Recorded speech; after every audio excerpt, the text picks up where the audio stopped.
atenge uthenga. Chifukwa chake nchonena kuti anzathu abweresa chimashini chomwe chiwavotere kuti awine. Osati inu yanthu ya. Nchifukwa chake ulendo umenewu tinaupanga. Tikumvana bwino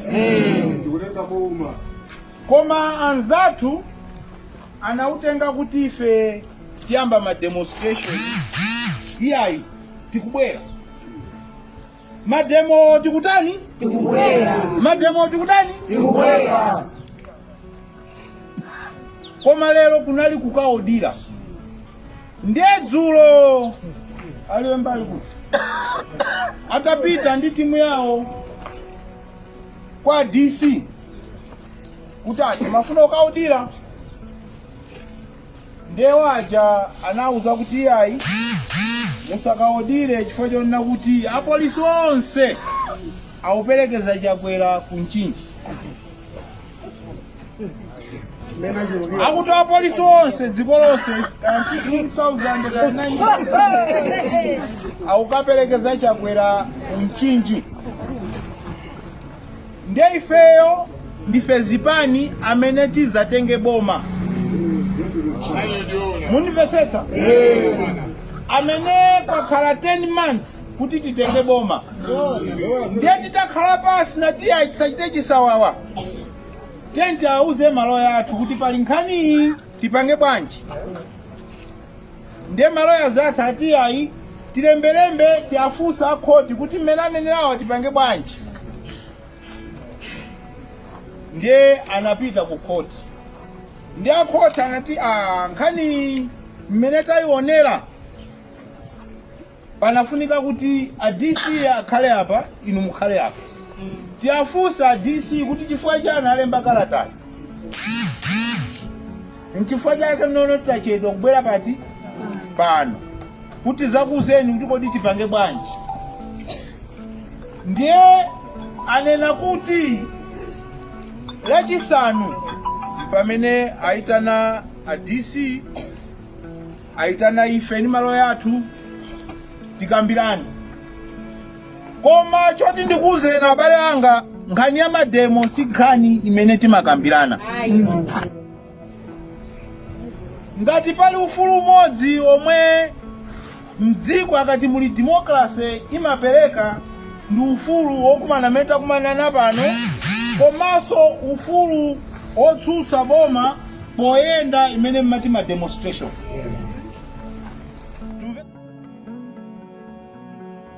Enoki Chihana ati chipani cha Malawi Congress chikagwiritsa ntchito makina a Smartmatic ku Dambwe. Iwo ati mpaka lero samamvetsetsa kuti adalozedwa ndi ndani kuti afike pokhala kumbuyo kwa MCP mu 2020.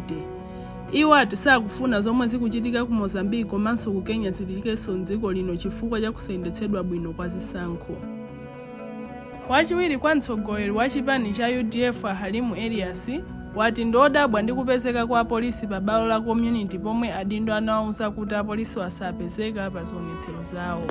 Iwo adzudzula apolisi poonerera anthu ena omwe amachita mchitidwe omwe akuti ndi wauchigawenga kuvulaza anthu omwe amafuna kuchita zionetsero lero.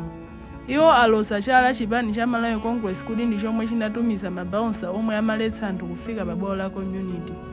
Iwo apempha bungwe la MEC kuti limvere madandaulo omwe zipani zotsutsa zili nawo. Apolisi athamangitsidwa kulikulu la chipani cha Ford komwe anabwera kuzakhazikitsa chitetezo. Kufika kwawo kunadabwitsa anthu otsatira zipani zotsutsa boma omwe ali kulikululi, ndipo anafunsa apolisi wangati kutangwanidwa kwawo kwatha. Apolisi awiri analowa ku mpanda wa Ford ndipo anayamba kufunsa mafunso.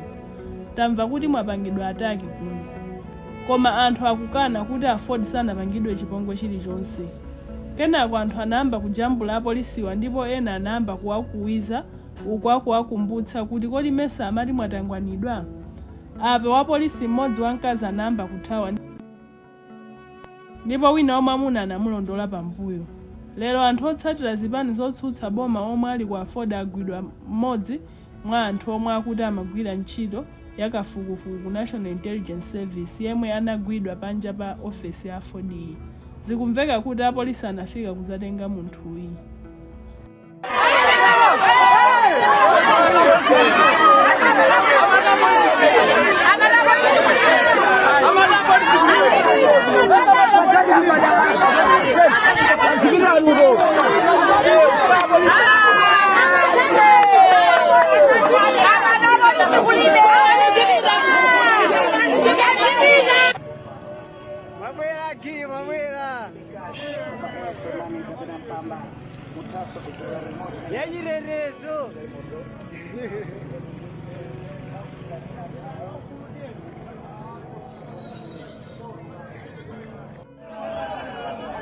Anthu akwiya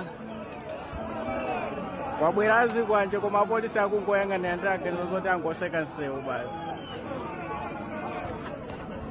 ndimene zilili Lilongwe kuno.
Kanthawi kochepa ku Lilongwe kwafutiraku chiyagasi monga mmene muoneramo.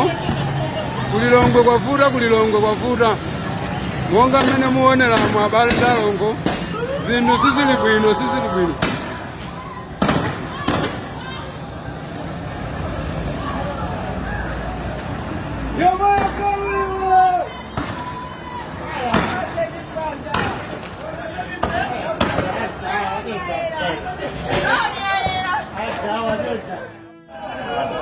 Anthu akwiya kwabwera azikwanje koma apolisi akungoyang'anira ndaganizo zoti angoseka nsewu basi ndimene zilili Lilongwe kuno.